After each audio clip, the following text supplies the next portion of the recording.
Shri Matri Namaha.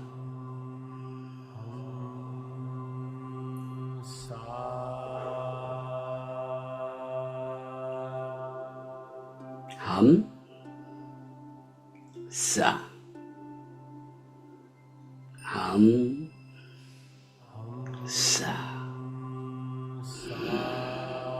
Hamsa.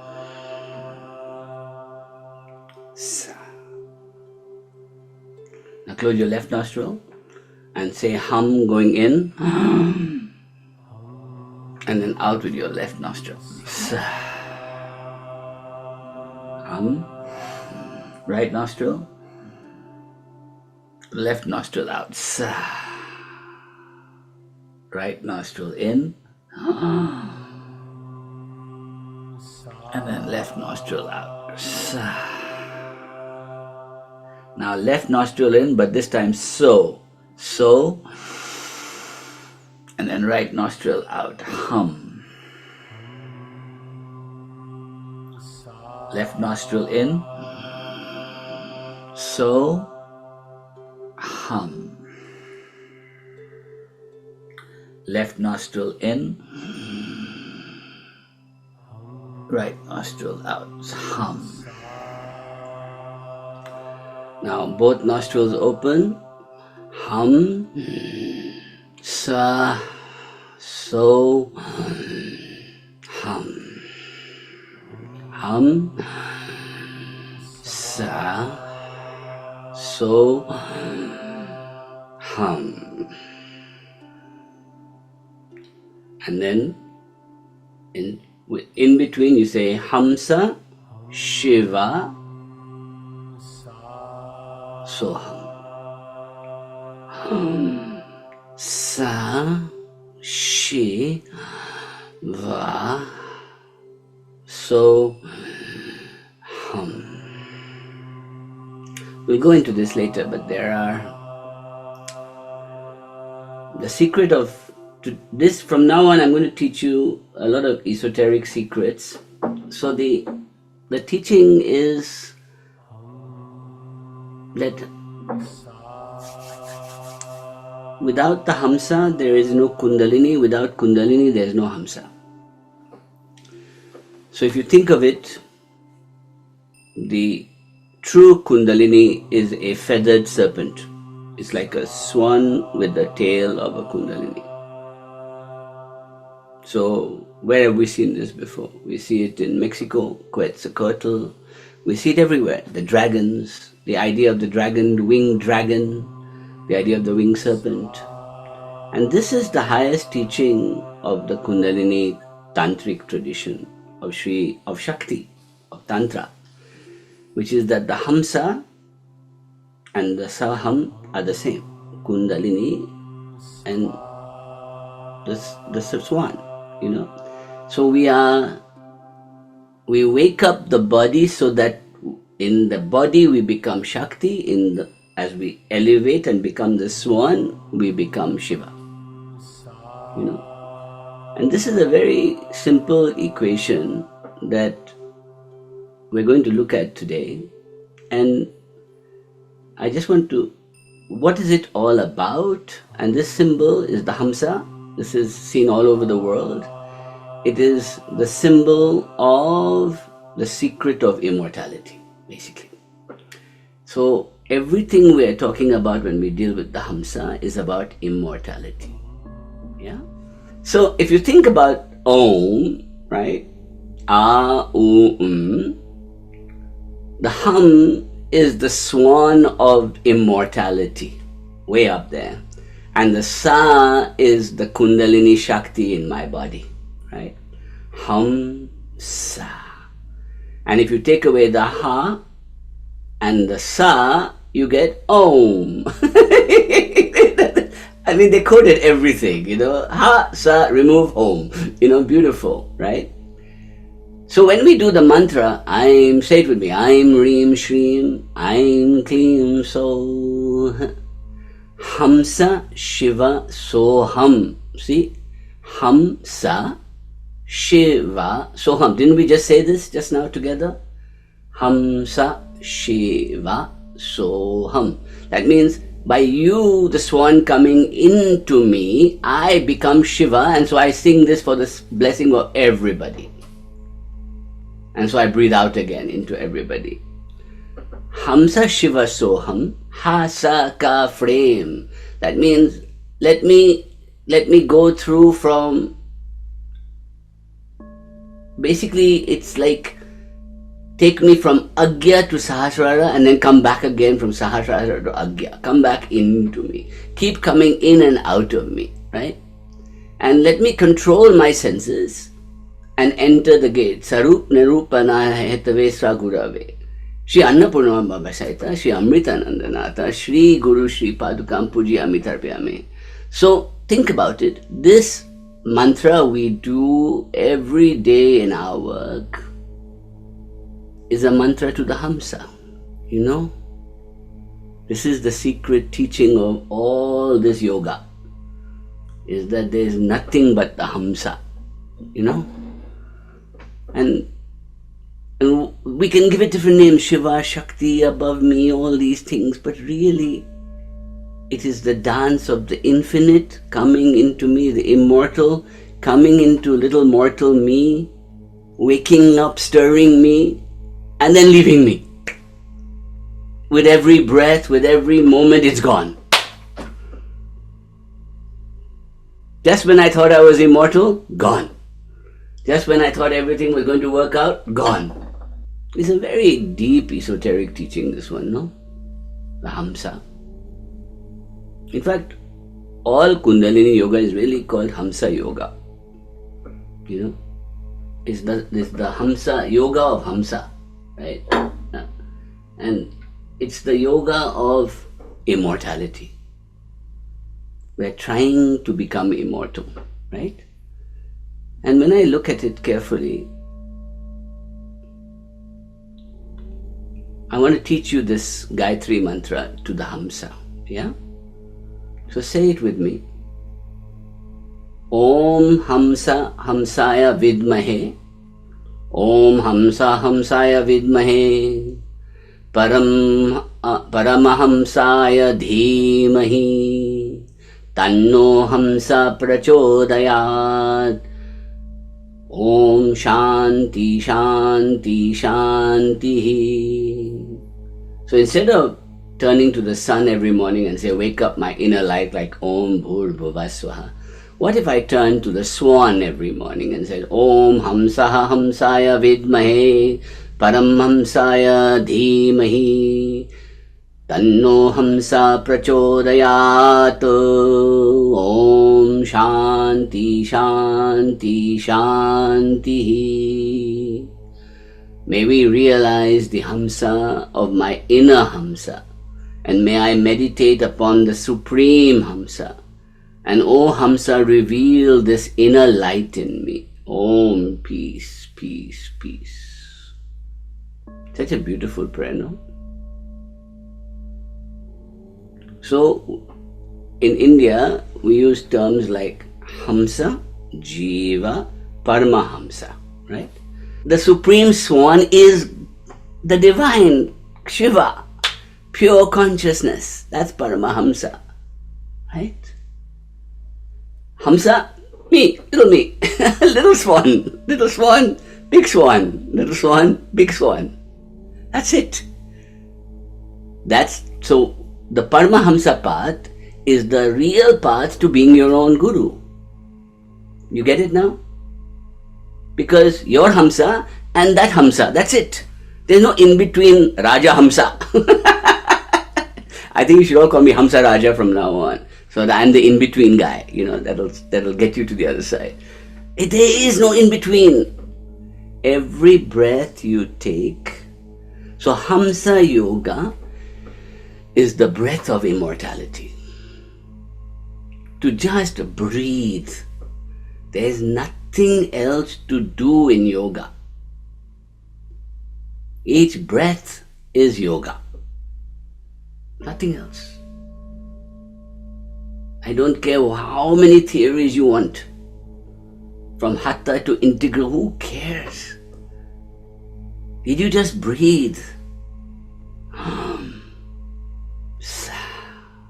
That's it. There's nothing else to do. Nothing. No? So, the Hamsa is sometimes considered a black and white swan. That means Hamsa Hamsi, male, female. Moon, sun and moon. Sun and new moon. The new moon, sun and moon. And they are all adoring the stillness of consciousness, Shiva. So the swan takes me from my little self and mind, flies me to the transcendental state of Shiva. Yes? This is the beautiful metaphor of the Hamsa. Now, when I look at this carefully, so these are from the Tantras, right? And basically these are the references to the Hamsas, right? I'll just read you the interpretation. It says that going out with the sound of Ha and entering again with Sa, Hamsa is muttered by all beings. But if you reverse it, the yogi with the grace of Shiva, and you bring it down from the Brahman, the japa will become reversed. Ham, in breath, Sa, out breath. And that which was Hamsa, you become so Ham. So you are becoming that. That becomes you. And that is the true mantra yoga. So look at it this way, right? Hamsa, right? Me, Ham, Aham, me, right? I am that. I am Shiva. Yes? Hamsa. Shivoham. I am everything. So this is the full transcendental breath. I am everything, right? Now if we go the opposite direction and we breathe Soham, I become Dasoham, not Shivoham. Dasa means slave. What does this mean? That Shiva is me, so I am nothing. And if I say Om after that, I remove the Sa and the Ha and I become Shiva again. So look at this. The first realization of Hamsa, right, is I am Shiva. Sa, Sa, Sa. Then it converts into So Ham. That is me. Oh my God, I am nothing. I am just surrendering to this divine energy. So Ham. So Ham. So we realized that the Hamsa is the only breath we need, right? And this is from the first verse of the Vigyan Bhairav Tantra, the most important book in Shaivism, Tantric Shaivism. O Devi, whose nature is breath, Visarga. Visarga means exhalation, okay? So just try it out. Let go. This is Visarga. Anuswara, the opposite, is the tongue turns in and touches the roof of the mouth. See that? That's Khechari. Visarga, tongue to the roof of the mouth. Oh my God, I'm teaching you Hamsa Yoga today. Look at that. This is advanced Kriya Yoga. Now push the tongue back as far as you can. And hold it there for a second and then release it. Now when you suck it in, it's like a so. But you hear the ha sound when you do it too, right? It's like a ha. So that's why in yoga, hum becomes in breath. And then you sigh out, you don't sigh out with a ha, you sigh out with a sa. Sa. See how different it is? Sa. Ooh. Now you get it. Sa. And it gets you high, doesn't it? If you do it that way, you start getting head start throbbing, you start getting. So, I'm going to teach you the secret of how to meditate with that today. Because you don't stare at the third eye, you don't stare in front, you don't stare down at the heart, you stare up at the fontanelle, at the bindu. And when you stare up there, you become the Hamsa. Ooh, that's the secret we're going to have today, right? So, the Hamsa, at the point you leave the heart, Hridaya, and travel up with energy, then you say the sound Sa, right? So, Sa. And at the point you bring it in, your tongue is at the back of the mouth, I'm bringing it in by putting the tongue into the back of my throat and pulling it down. I say ha. From the Dvadashanta, I pull it in to my heart, and then I turn it around and sa. See that? That's how the Hamsa works. Sa. So try that with me now. So you're going to, as you do the ha, you're going to put your eye up as if you're looking at the beam of light coming in. You can close your eyes and do it. And put your tongue right back and suck it in. And now bring it down to your heart center. Hold it there. Turn it around. And release it with a sa. Sa. It goes upwards, out. So the hum forces it to come in. And then you turn it around. And sa. See the power of that? And slow it down. Turn it around and release it from the heart up. So it's the same as the orgasm, but this time you're sending the orgasm up your spinal cord. Most people don't realize that when you have an orgasm, you're meant to shoot it up the spinal cord. Not out of your legs and fall down and wobbly. You know, you're supposed to go up the spinal cord, right? Out. So it's a kind of reverse power, right? You're putting the tongue back, you're sucking in the air, and you're sucking it in to your heart. You turn it around, and then you release, but upwards through your spine. Shooting out the top of your head. So you're still doing Visarga, you're still doing the exhalation, but you're putting it up your spine, up to the fontanelle, out. And then you're bringing it in through the fontanelle, to the top of your head, or the bindu, and you're bringing it down. Fontanelle is not really bindu, bindu is further back. This is the fontanelle, right? And you bring it back in. Its fontanelle's real name is Dvadashanta, the center of peace and bliss, right? You bring it in, turn it around. This is powerful medicine I'm teaching you today, right? Good. So then he says, at that point you enter from the crown and travel down is ha. At these 2 points, fix your mind, and in that full state, become one with me. So what's he saying? He's saying that after a while,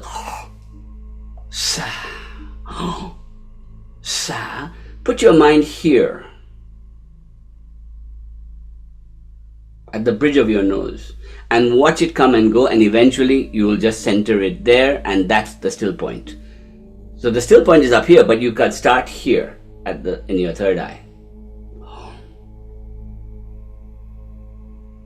So the first experience of doing this kind of breathing, because you're pointing your mind here, is visual. So you're going to see light or darkness or a circle or a star or something. But if you meditate up here, you see nothing. Pure void. And what you do, when you see that, you experience Ananda. You see? So Ananda doesn't come first. Ananda comes after. Because you have stopped seeing the visions. And then boom, Ananda. So the secret to Ananda is to not stare here, but to stare up there.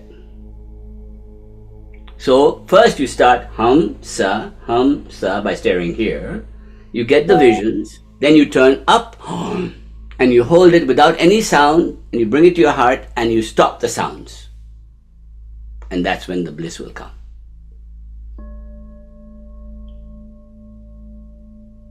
At that point you actually stop breathing altogether. Keval Kumbhak. But at first you can slow down your breathing, and after a while you just stop. You can slow down your breathing by breathing in, holding it, breathing out, holding it, keep doing that, and then keep your mind here and then go up to the top and forget about the breathing, and after a while you will actually cessate the physical form of breathing. It will be an inner breathing will start occurring. It's not that you stop breathing, it's that the body goes into an automatic mode and doesn't need your mind to be doing it doesn't need it anymore. So close your eyes and turn your mind up and try and look as far up as you can. Don't worry if it hurts your head a bit, just keep looking up. No sound. And you'll start feeling a kind of, as it gets darker by looking up, the feeling in the heart will begin to increase. And keep your tongue at the roof of the mouth or at the uvula.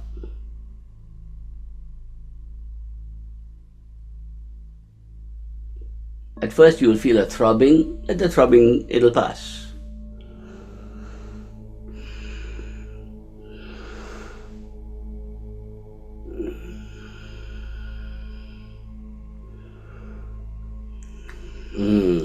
Now relax, come back. So you see how it works? By doing the simple Hamsa, I can take you to ecstasy, right?